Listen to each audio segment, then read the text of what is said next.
زانکۆی هەڵەبجە مێزگردێکی لەبارەی ڕۆڵی داواکاری گشتی و جێبەجەکاری داد لە دادگاکانی هەرێمی کوردستان بەڕێوە برد. هاوکات دادوەرێکی دادگای بەرایی هەڵەبجە ئاماژە بۆ دەکات دادگا کۆتا شوێنە بۆ چارەسەرکردنی کێشەکان، لەگەڵ ئەوەشدا هەر گرفت و کێشەیەک لە دەرەوەی دادگاکان چارەسەر بکرێت بێبەرهەم دەبێت.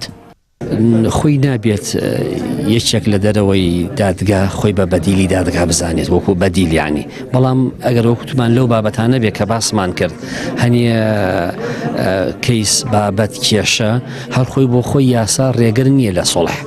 ئەگەر لەو بابەتانەوێ ڕێگرنیانی بۆ نمونە کاتێک پیا و ژنێک کێشەیەکیان هەیە لە دەرەوە یەکێ قسەیەکی خێریان بووەکە و پێکێنەوە و یان دادگا ئاگادارەکەنەوە کە داواکەمان بوەسیێن یا کۆتایی پێبێنن سڵحمان کردو یان بەدەمیشی وەنایەن و محکەمە خۆی و کاتە بڕیارەدا لە کەیسەکان. بەڵام دەستگایە کەسێک وەکو بەدیلی دادگا هەستێ بەو ئیشە ئەوە پێی یاسا قەدەغەیە و سڵحیش بکات بەرهەمی نییە.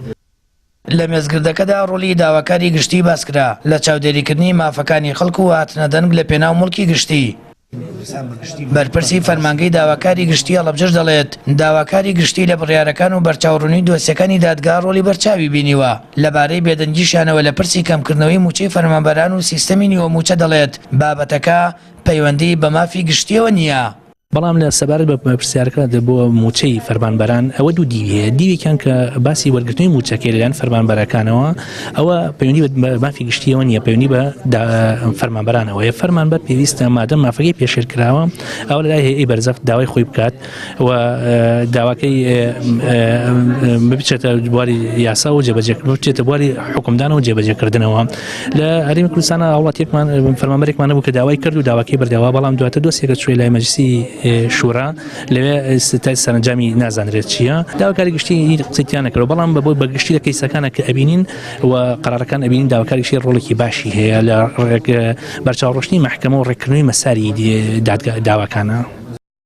لەگەڵ ئەوەی دادگا ڕۆڵی بەرچاو لە کەمکردنەوەی کێشە و گرفتە کۆمەڵایەتەکانی نێوان هاوڵاتیاندا دەبینێ، بەڵام ئەوەی نیشانەی پرسیارە لەسەر بەشێک لە بڕیارەکانی دادگا دەسوەردانی حزب لە کاروباری دادوەری هەرێمی کوردستان هەیە، ئەوەش بە شایدی بەشێک لە دادوەران خۆیان.